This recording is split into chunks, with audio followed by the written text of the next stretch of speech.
Hello everyone. Now we are continuing with lecture number second of chapter macroeconomics. तो हमने अभी तक जितनी चीजें कवर कर ली थी उसके बारे में एक बार ब्रीफ में डिस्कस कर लेते हैं। हमने स्टार्ट किया था मैक्रोइकोनॉमिक्स क्लासिफिकेशन ऑफ गुड्स से फाइनल गुड्स और इंटरमीडिएट गुड्स। फाइनल गुड्स वो गुड्स होंगे जो अपनी बाउंड्री लाइन ऑफ प्रोडक्शन को क्रॉस कर चुके होंगे, that which have cross the boundary line of production. Intermediate क्या होगा? Which have not yet cross the boundary line of production. These were ready for use by there final users. यहाँ पे अब कोई वैल्यू एडिशन नहीं होगा, value addition अभी भी होना बाकी है and these were not yet ready for use by there final users. इसकी बात हमने अभी तक डिस्कस कर चुके थे पिछले लेक्चर में। आगे हमने देखा था फाइनल गुड्स भी भाई दो तरह के होते हैं, एक final consumer goods, producer goods या फिर कैपिटल गुड्स। कंज्यूमर गुड्स जो कंज्यूमर कंज्यूम करता है अपनी वॉन्ट्स को सेटिस्फाई करने के लिए। कैपिटल गुड्स जो होती है फिक्स्ड एसेट्स, किसके पॉइंट ऑफ व्यू से? प्रोड्यूसर्स के पॉइंट ऑफ व्यू से। कैपिटल गुड्स क्या होते हैं? वो फिक्स्ड एसेट्स जो प्रोड्यूसर्स यूज करते हैं, रिपीटेडली यूज करते हैं, कई सालों तक यूज करेंगे और जिसकी वैल्यू क्या होती है? काफी ज्यादा होती है। हमने पढ़ा था नट और बोल्ट आपके कैपिटल गुड्स नहीं होते हैं। देन हमने पढ़ा था प्रोड्यूसर गुड्स जो प्रोड्यूसर इस्तेमाल करे वो प्रोड्यूसर गुड्स है। फिर हमने एक कोड पढ़ा था that all capital goods are producer goods but all producer goods are not capital goods. मतलब हमने इसके लिए एक एग्जाम्पल पढ़ा था दैट आपका जो केक है उसके लिए हम कई इंग्रेडिएंट्स यूज करेंगे और एक फिक्स एसेट जैसे कि अवन यूज करेंगे। तो ये जो अवन है वो प्रोड्यूसर गुड्स तो है, लेकिन प्रोड्यूसर गुड्स होते हुए वो कैपिटल गुड्स भी है। लेकिन ये सारे प्रोड्यूसर गुड्स आपके कैपिटल गुड्स की डेफिनेशन में नहीं आएंगे। ठीक है, अब आज की क्लास आगे कंटिन्यू करेंगे कि अब हमने एक एग्जांपल लिया कि ये जो ब्रेड है, आपने हमने बताना है कि ये फाइनल गुड है कि intermediate good. Is it A final good और इंटरमीडिएट गुड? आपने गैस 10 सेकेंड में कर ही लिया होगा। Now suppose if your answer is that it's a final good, your answer is supposed to be wrong. If your answer is it is an intermediate good, again your answer is wrong. So what's the correct answer, my dear? So bread आपके लिए क्या होगा? ना कि ये final है ना कि ये इंटरमीडिएट है, तो दोनों में से एक तो होना चाहिए ना। तो हमें एक्चुअली में पता नहीं है कि इसका एंड यूजर कौन है। अगर हमें पता हो कि इसका एंड यूजर कौन है, who is going to use this product, हम बता देंगे फाइनल गुड है कि इंटरमीडिएट गुड है। अगर मैं अभी आपको ये कहूँ कि ये जो ब्रेड है इसका जो एंड यूजर है वो एक कंज्यूमर है, ठीक है, इसने ब्रेड का पैकेट क्या किया? अपने घर में ले आया कंज्यूम करने के हिसाब से। दैट इट मीन्स कि अब इस पे कोई वैल्यू एडिशन नहीं होगा। This is actually crossed the boundary line of production and are ready to be used by the ultimate consumer। तो ये आपके लिए क्या होगा? बोलिए। Consumer good. और वो भी कौन सा consumer good? Final consumer good. अब इसी तरह मैं आपको ये कहूँ that this bread is going to be used by a producer। अब ये प्रोड्यूसर जो है ना, इसकी एक टोस्ट की कंपनी है, टोस्ट बनाता है। अब अगर ये आपके लिए टोस्ट बनाएगा ब्रेड का यूज करके, क्या कहा मैंने? ब्रेड का यूज करके टोस्ट बनाएगा, तो ये जो ब्रेड है उस समय ये ब्रेड क्या कहला जाएगी?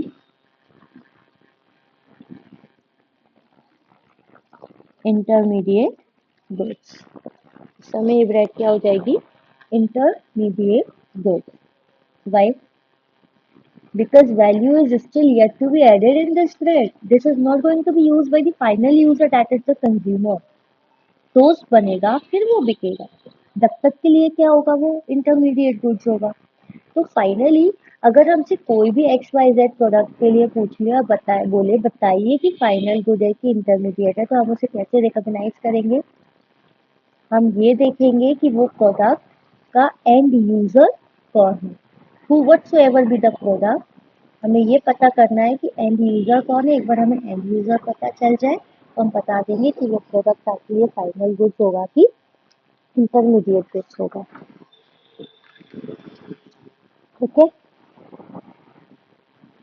अब इसके लिए हम कुछ एग्जांपल्स कवर करेंगे जिससे आपको समझ में आए कि वो आपके लिए फाइनल इंटरमीडिएट गुड्स है कि फाइनल गुड्स है। ठीक है, so you need to classify that the particular point is an intermediate good or else it's a final good. Okay, तो पहला है आपके लिए paper published by a publisher, and you need to tell me that ये आपके लिए final goods है कि इंटरमीडिएट है। Yes, paper published by a publisher. Highlight किसको करेंगे हम? पेपर को। किसको हाईलाइट करेंगे? पेपर को। और हमें बताना है कि आपके लिए इंटरमीडिएट है कि फाइनल है। ऑब्वियसली पब्लिशर क्या करेगा, इसको इंटरमीडिएट की तरह ही क्या करेगा, यूज करेगा। So it is consider to be as an intermediate good. ठीक है, next,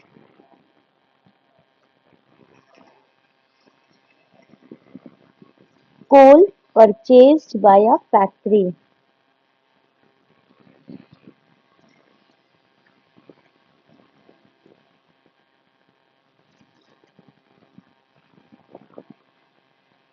coal purchased by a factory।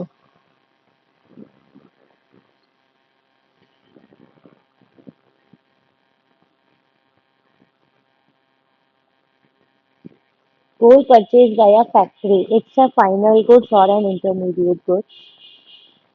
Again एक फैक्ट्री ने खरीदा है, क्या खरीदा है? कोल खरीदा है। वो आपके लिए क्या होगा? Obviously it will be considered to be as an intermediate goods।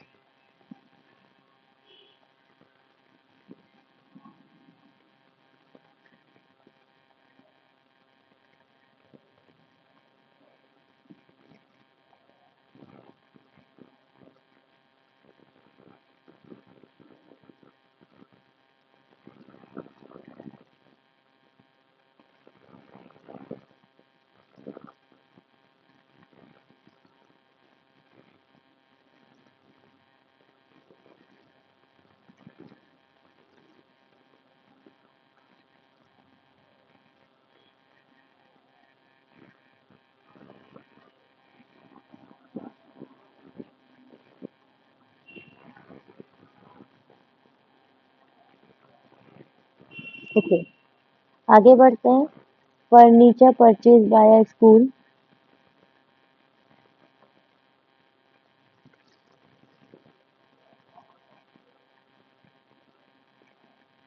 बताइए ये आपके लिए इंटरमीडिएट है कि फाइनल है?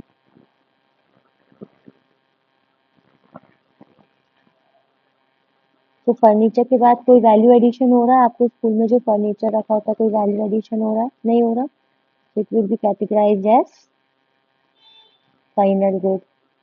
ओके, आगे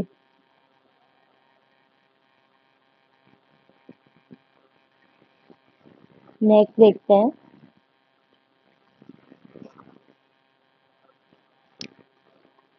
books purchase by a book seller.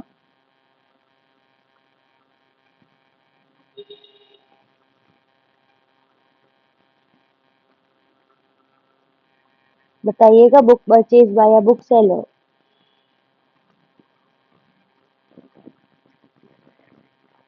It will be considered to be as an intermediate goods. Next, machine purchased for installation in a factory.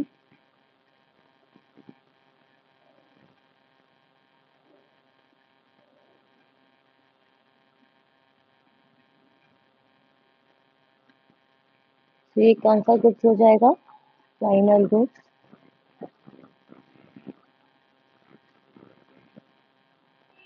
इसके अलावा पीआरजेन में आप और भी एग्जाम्पल्स रेफर कर सकते हैं, हम आगे बढ़ते हैं। अब हम बात करते हैं कंज्यूमर गुड्स की।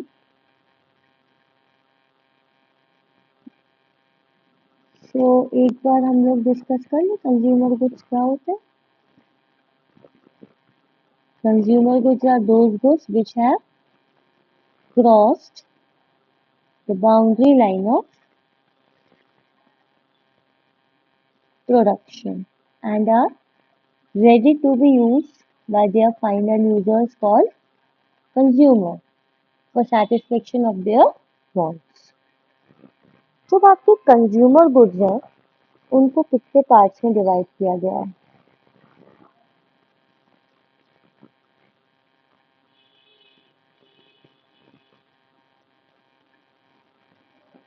पहला है आपके लिए ड्यूरेबल गुड्स,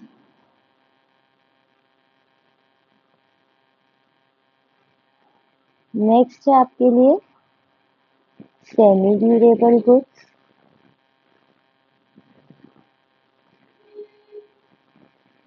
नेक्स्ट है आपके लिए नॉन ड्यूरेबल गुड्स,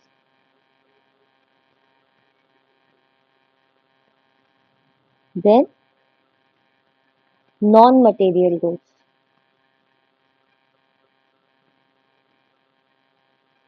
जिनको हम और क्या बोल सकते हैं? सर्विसेज।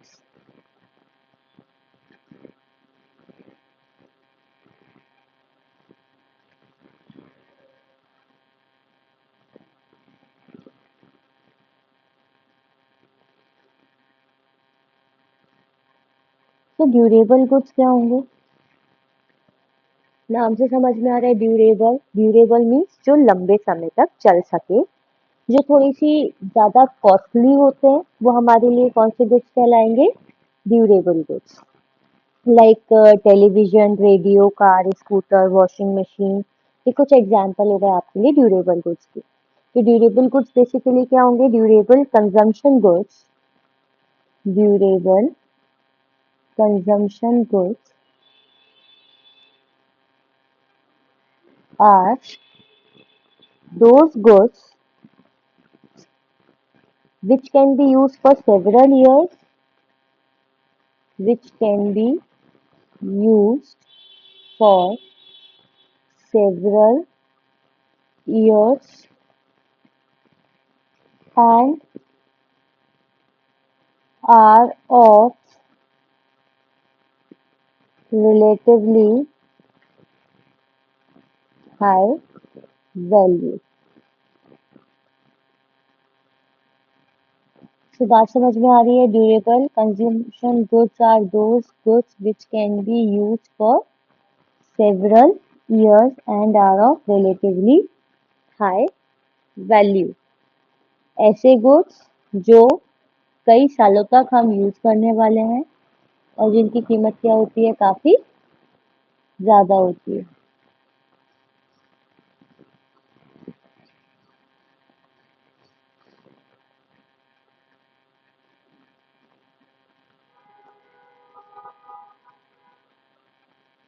देन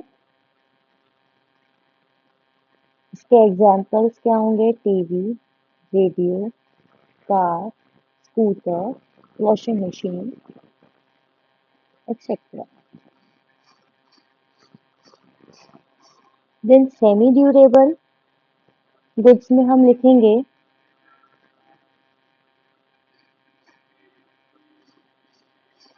लिखिएगा semi durable consumption goods are semi durable consumption goods are those goods which can be used for a period of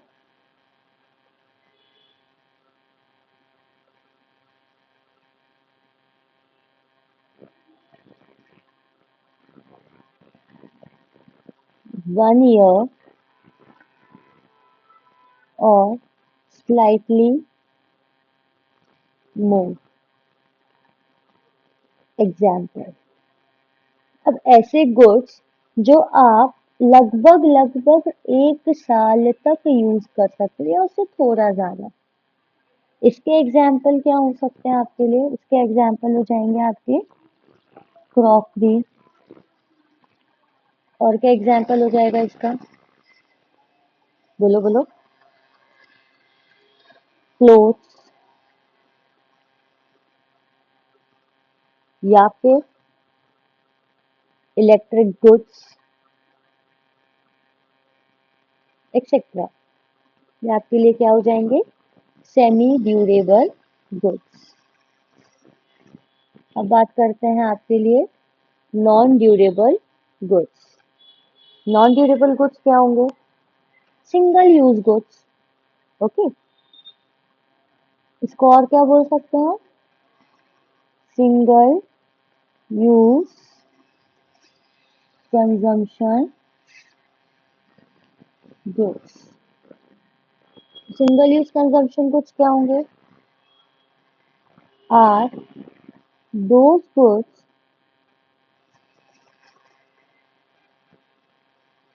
which are used up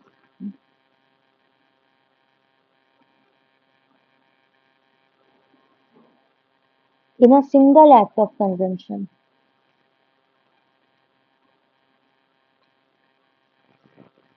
मतलब हम इसे एक बार यूज करेंगे खत्म। तो इसके पहले हम इसके ब्रेड का एग्जांपल देख रहे थे, तो वो ब्रेड क्या है आपके लिए? That is a non durable good. That means when you consume, that's it, एक बार ही कंज्यूम कर लिया, खत्म हो गया, उसको आप रिपीटेडली यूज नहीं कर सकते हो। ठीक है, तो इसके एग्जाम्पल में हम क्या लिख सकते हैं? इसके एग्जाम्पल में क्या लिख सकते हैं? Bread that you eat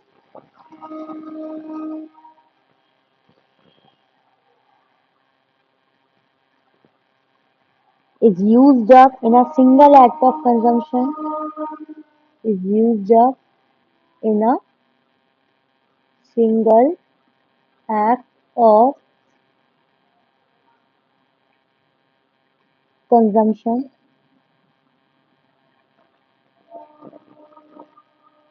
full stop. The same bread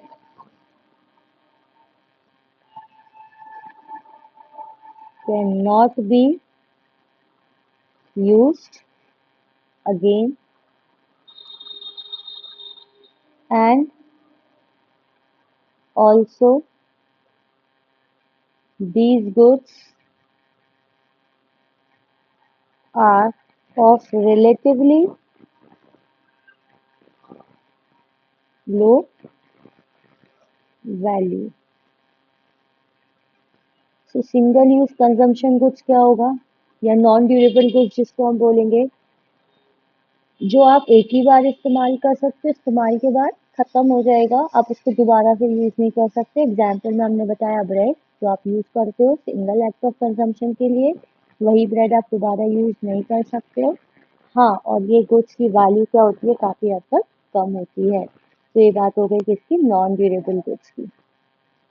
अब बात करते हैं नॉन मटेरियल गुड्स या फिर सर्विसेज। नॉन मटेरियल गुड्स और services. Services are those non-material goods which directly satisfy human wants। अब ये जो होंगी ना आपकी सर्विसेज, ये डायरेक्टली ह्यूमन वांट्स को सेटिस्फाई करती है। हालांकि ये फिजिकल अपीयरेंस में ये गुड्स नहीं होते, इसलिए हमने इनका नाम क्या रखा है? सर्विसेज।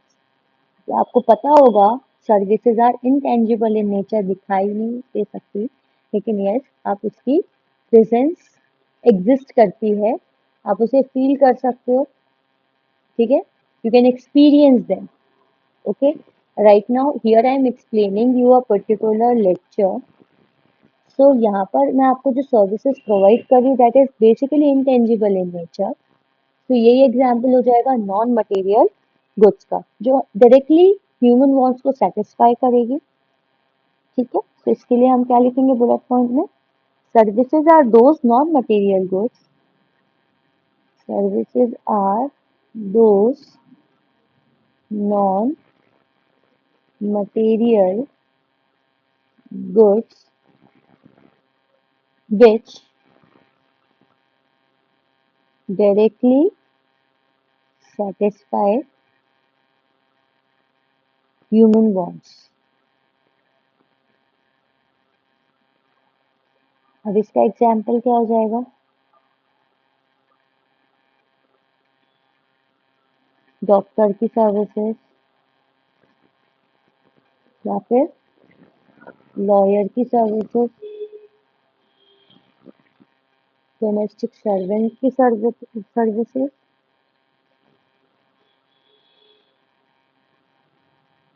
एक्सेट्रा। आपके क्या हो गए नॉन मटेरियल गुड्स। तो आज हमने क्या क्या देखा, कंज्यूमर गुड्स कितने तरह से क्लासिफाई होता है, एक होगा durable, semi durable, non durable, non material goods या सर्विसेज। ड्यूरेबल कंजम्पशन गुड्स जो कई सालों तक यूज हो सकते हैं, जिनकी कीमत ज़्यादा होती है, एग्जाम्पल में हो गया TV, radio, car, washing machine. Semi durable, एक साल से ज़्यादा, एक साल तक या slightly more, crockery, clothes, electric goods इसके एग्जाम्पल हो गए। Non durable goods single act of consumption से यूज होगा, ब्रेड का एक एग्जाम्पल है, आपने कंज्यूम कर ली दैट्स इट, वही आप फिर से दोबारा कंज्यूम नहीं कर सकते हो। नॉन मटेरियल, इसके अंदर आपके आ गई सर्विसेज जो आपकी वांट्स को क्या करेगा, डायरेक्टली सेटिस्फाई करेगा।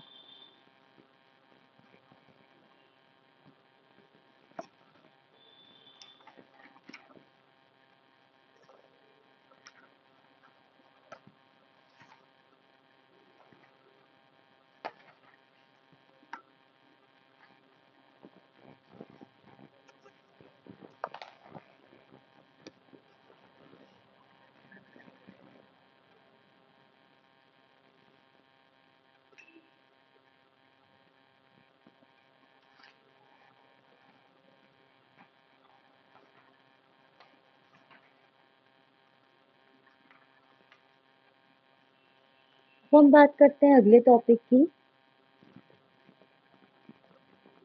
जो कि है आपका एक्सपेंडिचर से रिलेटेड। अगर मैं आपसे ये कहूँ कि एक्सपेंडिचर ऑन फाइनल गुड्स, वो कंज्यूम कौन कर रहा है, कंज्यूमर, तो ये कौन सा एक्सपेंडिचर कहलाएगा। अगर कंज्यूमर कंज्यूम कर रहा है, so this type of expenditure is known as consumption expenditure. अगर जो कंजम्पशन एक्सपेंडिचर जो है that will be denoted by symbol C. वहीं अगर मैं एक्सपेंडिचर की बात करूं कि एक्सपेंडिचर हो रहा है और करने वाला कौन है, प्रोड्यूसर, तो प्रोड्यूसर उस खर्चे को क्या कहेगा,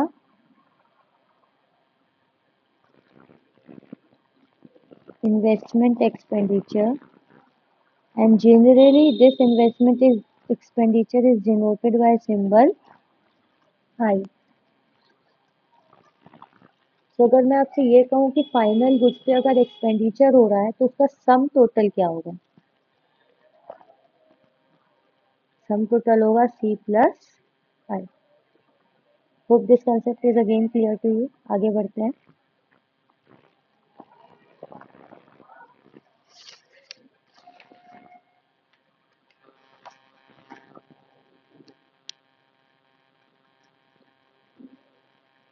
नेक्स्ट आपका टॉपिक आता है concept and components of consumption expenditure. Concepts and components of consumption expenditure.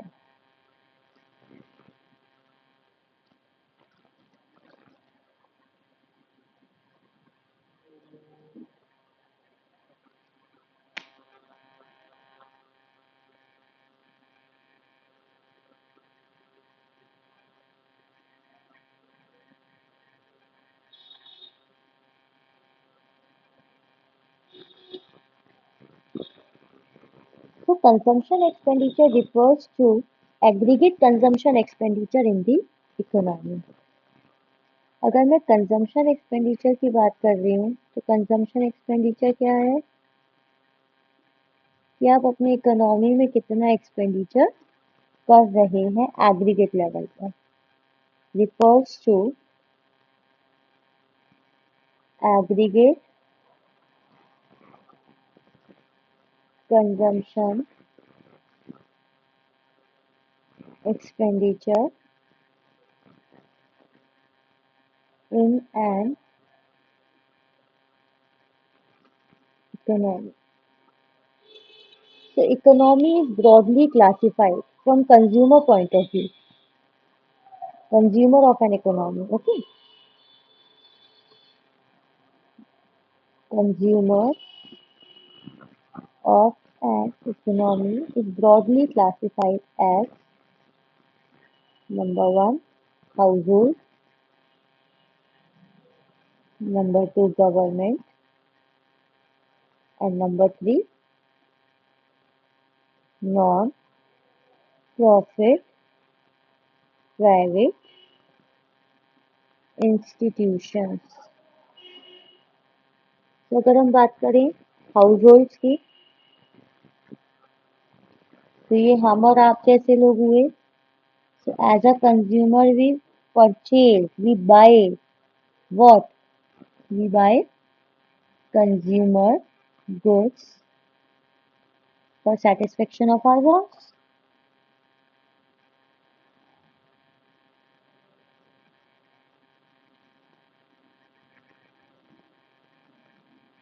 Then government buy goods again. For what purpose?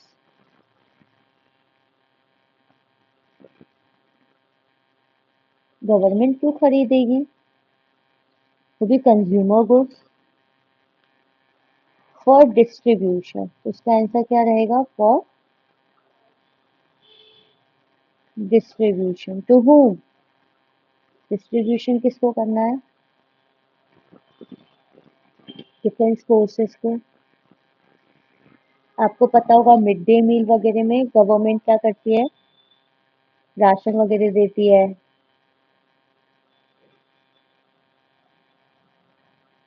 इसलिए गवर्नमेंट भी कंज्यूम करती है. एनजीओ बेसिकली चैरिटी करने के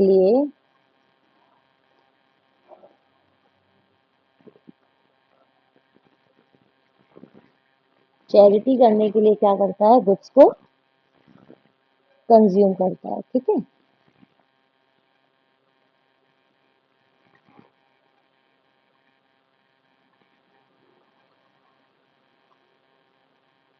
तो अगर हम इन सबका एडअप कर दें एक्सपेंडिचर,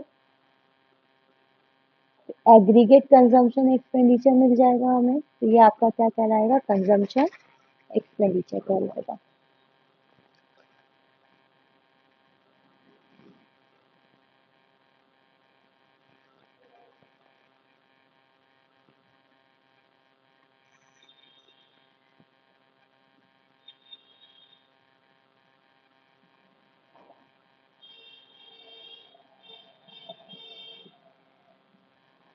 नेक्स्ट आपका कंसेप्ट रहेगा point number third. Concept and components of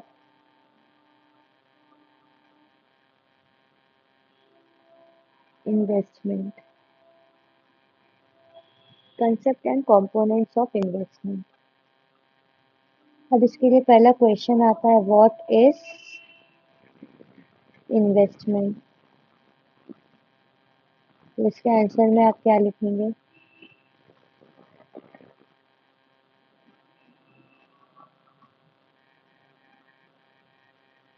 investment refers to increase in the stock of capital. increase in the stock of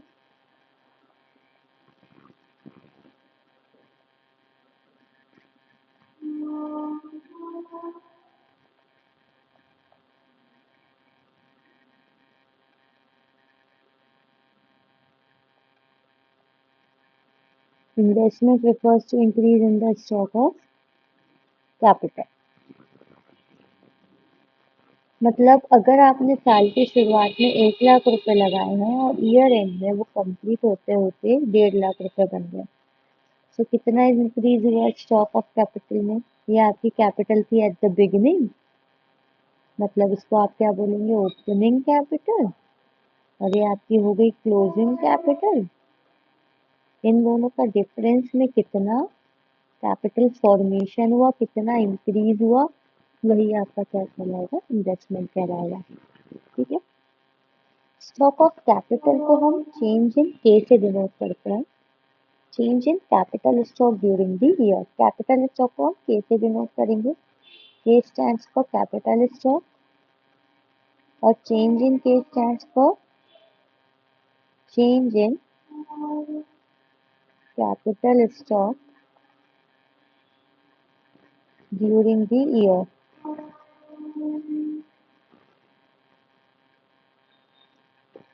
Now, investment is denoted by I। इसी चीज को अगर हमें equation में लिखना हो तो हम कैसे लिखेंगे?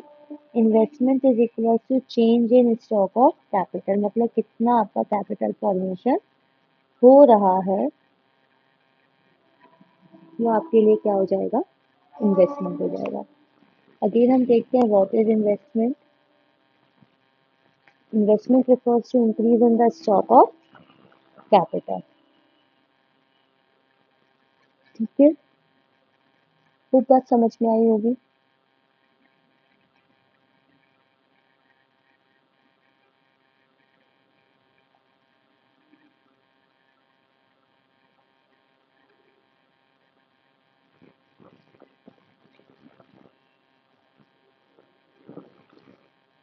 Investment refers to increase in the stock of capital.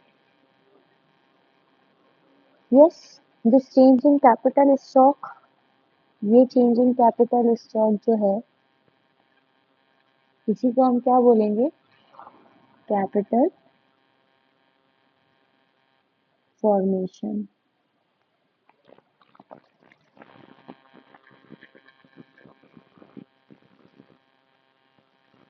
अगर हम इकोनॉमी एज ए होल की बात करें,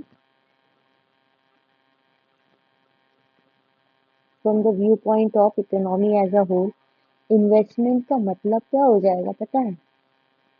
कि पूरे साल में आपका टोटल कितना प्रोडक्शन हुआ, उसी को जोड़ लोगे तो तुम्हारा इन्वेस्टमेंट आ जाएगा। Total production of what? Of capital goods during an accounting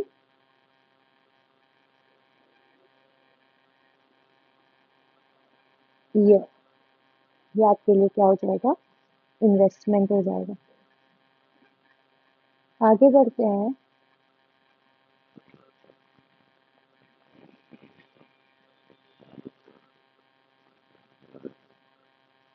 components of investment.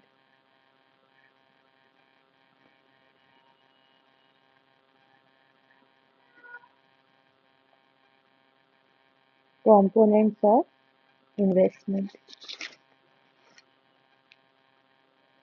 Investment कितने पार्ट्स में डिवाइड होता है? 2 पार्ट्स में। एक आपके लिए हो गया फिक्स्ड इन्वेस्टमेंट, एक आपके लिए हो गया inventory investment. What do you mean by fixed investment? तो अगर आपके पास during an accounting year fixed asset का स्टॉक बढ़ रहा है, वो आपके लिए क्या कहलाएगा? फिक्स्ड इन्वेस्टमेंट कहलाएगा। So from the definition, what we need to write over here, fixed investment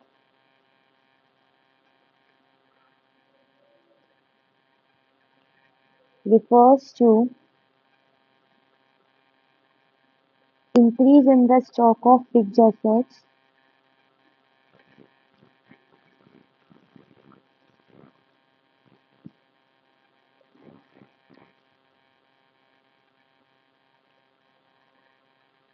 like plant and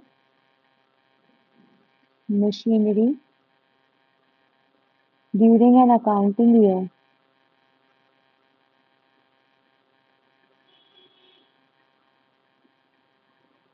ये आपके लिए क्या हो जाएगा? Fix investment. इसके लिए अगर हम एक एग्जाम्पल देखें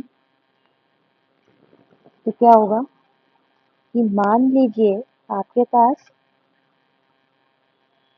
2002 की बिगिनिंग 2022 की बिगिनिंग में 10 मशीन थी। देन ड्यूरिंग द ईयर आपके पास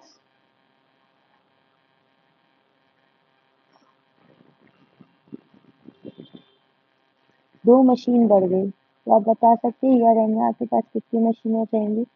12 मशीन। आपने कितने का इन्वेस्टमेंट किया होगा? 2 मशीन का आपने क्या किया होगा? इन्वेस्टमेंट किया होगा। ठीक है। या फिर इसको हम ऐसे भी देख सकते हो कि भाई तुम्हारे पास 8 थी, 10 हो गई, माने तुमने कितने का इन्वेस्टमेंट किया होगा? 2 का इन्वेस्टमेंट किया होगा। 10 से 12 हो गई, तभी भी कितने का किया होगा? 2 मशीन पे आपने खर्चा किया होगा, है ना? तो यहाँ पे फिक्स इन्वेस्टमेंट दोनों ही एग्जाम्पल में क्या हो जाएगा? जो आपने 2 मशीन पे इन्वेस्टमेंट किया हुआ है वो आपके लिए फिक्स इन्वेस्टमेंट हो जाएगा। फिक्स इन्वेस्टमेंट को ही और क्या कहेंगे? फिक्स इन्वेस्टमेंट को ही हम और क्या कहेंगे?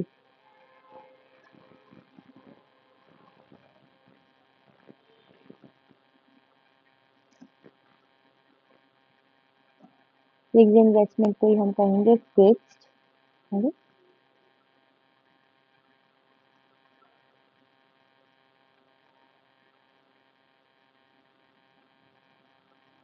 Capital formation.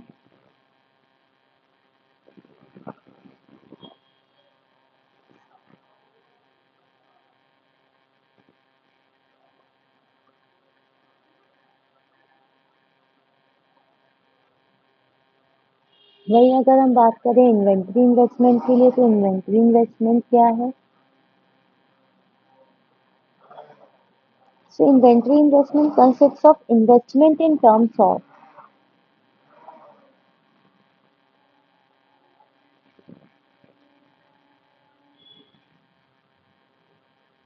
stock of what? Raw material. अगर आपके पास किसका स्टॉक बढ़ रहा है? रॉ मटेरियल का स्टॉक बढ़ रहा है।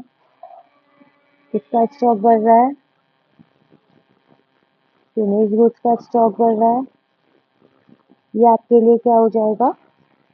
इन्वेंट्री इन्वेस्टमेंट कहलाएगा। Finish goods, semi finish goods भी बोल सकते हो, नहीं तो आप कहेंगे सेमी फिनिश कहा जाएगा, वो भी इसी कैटेगरी में आएगा। ठीक है। किसी भी चीज का आपका इनका स्टॉक बढ़े तो वो आपके लिए इन्वेंट्री स्टॉक होगा। इनके ओपनिंग क्लोजिंग का डिफरेंस, मतलब सपोज आपके पास ओपनिंग 10,000 था, क्लोजिंग 20,000 हो गया, भैया इन्वेंट्री इन्वेस्टमेंट कितने का किया होगा? 10,000 रुपये का किया होगा। So change in inventory stock during the year, change in inventory stock during the year is called inventory investment. अब बात करते हैं सिग्निफिकेंस ऑफ फिक्स इन्वेस्टमेंट और इन्वेंट्री इन्वेस्टमेंट। मतलब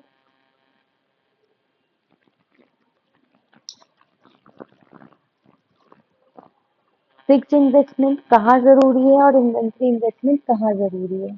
व्हाट आर द सिग्निफिकेंस, मतलब इम्पोर्टेंस क्या है? ठीक है। So let's discuss over here significance of fix investment.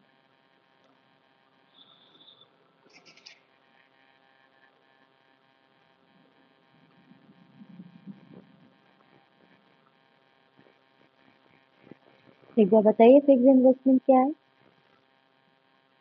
Fix asset का स्टॉक में बढ़ना, increase in the capital formation. अब देखिए आपके पास जब 10 मशीन थी, 2 मशीन बढ़ के 12 हो गए, तो क्या ये 2 मशीन से प्रोडक्शन होगा? बट ऑब्वियसली होगा। प्रोडक्शन कैपेसिटी बढ़ेगी, प्रोडक्टिविटी बढ़ेगी and it will leads to GDP growth. GDP growth होने से, प्रोडक्ट्स अच्छे होने से, फिनिश गुड्स ज़्यादा बनने से प्रोड्यूसर्स जो हैं वो प्रोडक्ट्स की फ्यूचर डिमांड को फुलफिल कर पाएंगे। तो इसी के आपके पॉइंट्स लिए दिए हुए हैं। पॉइंट नंबर 1 दिया हुआ है, fixed investment raises production capacity of the producers.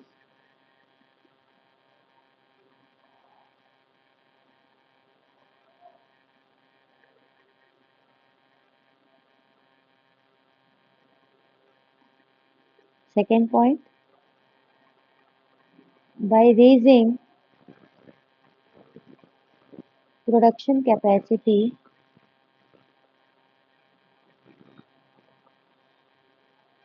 of the producers,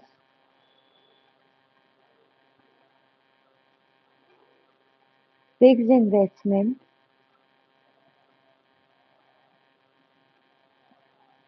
leads to higher level of output, leads to higher level of output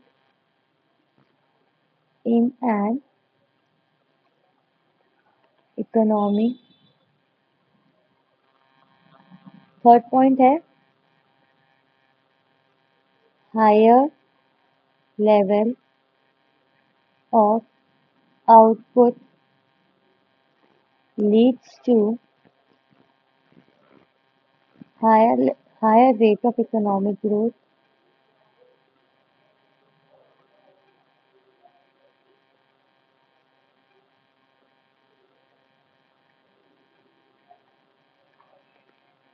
Popularly known as GDP growth.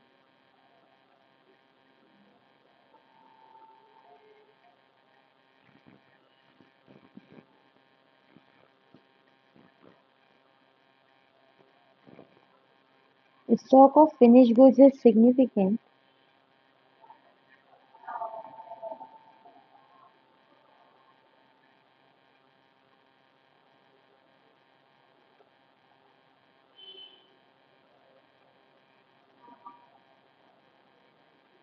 because it enables the producers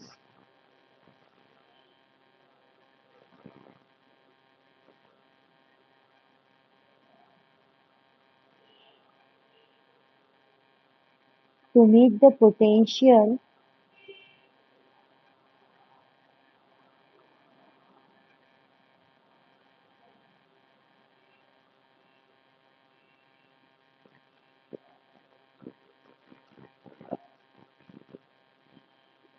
for their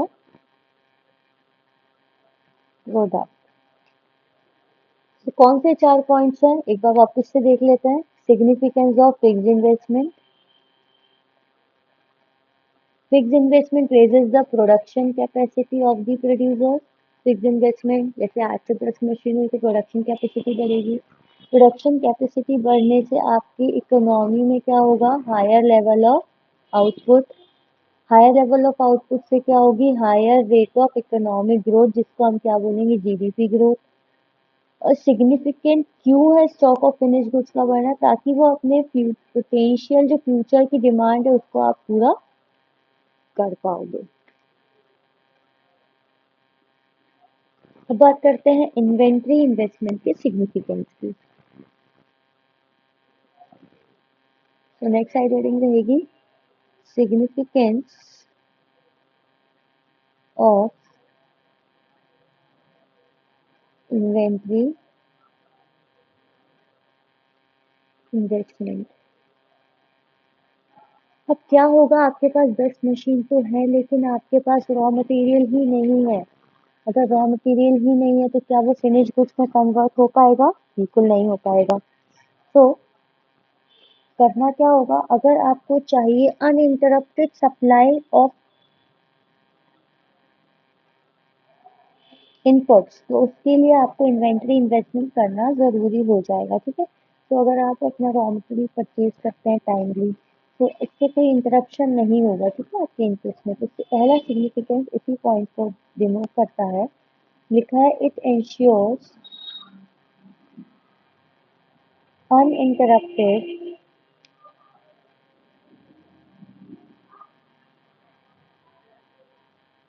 supply of inputs to the producers। Next क्या आ जाएगा आपका point number second, with enough stock,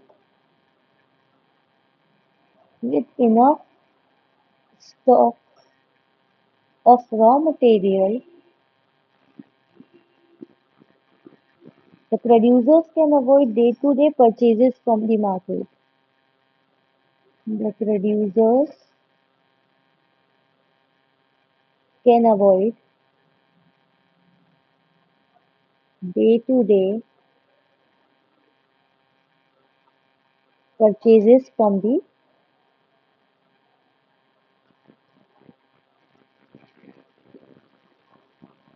market।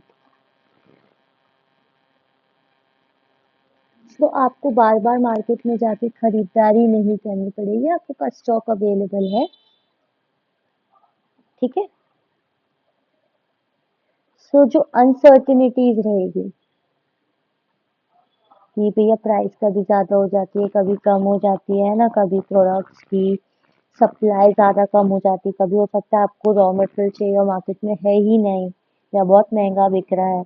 ये problems जो ये uncertainties हैं, ये आप क्या कर सकते हो, अवॉइड कर सकते हो। तो अकॉर्डिंगली आगे पॉइंट लिखा हुआ है, accordingly uncertainties of the market, यानी कि यही प्राइस और availability of raw material. Uncertainties of market क्या रहेगी, price and availability of raw material. ये आपकी अनसर्टेनिटीज क्या हो जाएगी, अवॉइड हो जाएगी।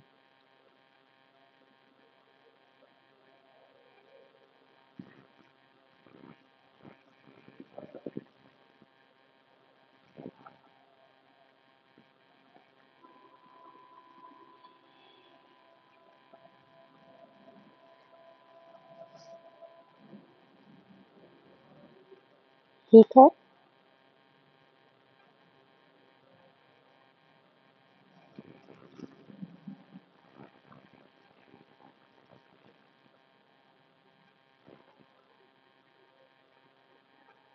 तो आज की क्लास में हमने अभी तक क्या क्या देख लिया, that we have covered bread क्या है, फाइनल गुड्स है कि इंटरमीडिएट गुड्स है, राइट।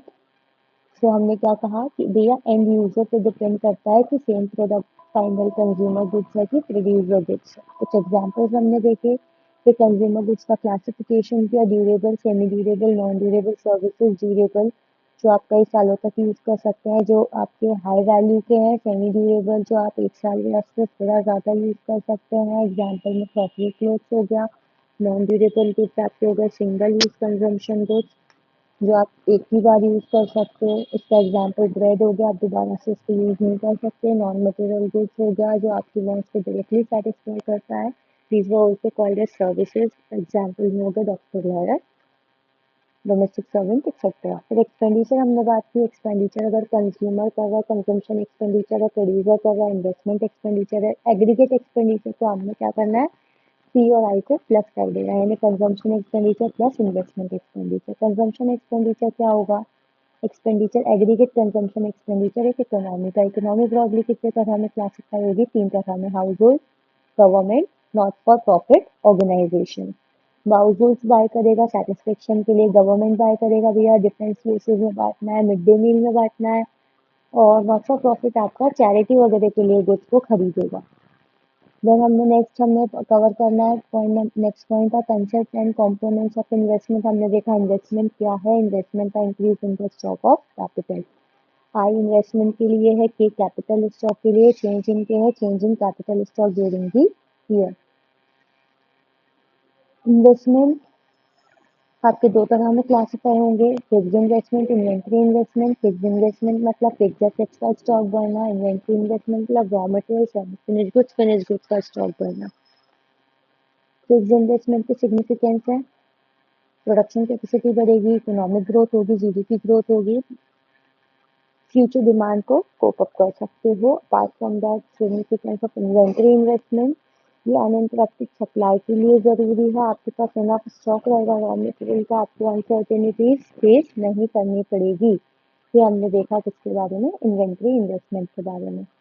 होप आपको लेक्चर समझ में आया होगा। कुछ भी डाउट क्वेरीज रहे you can ask in the comment section below, and thanks for watching.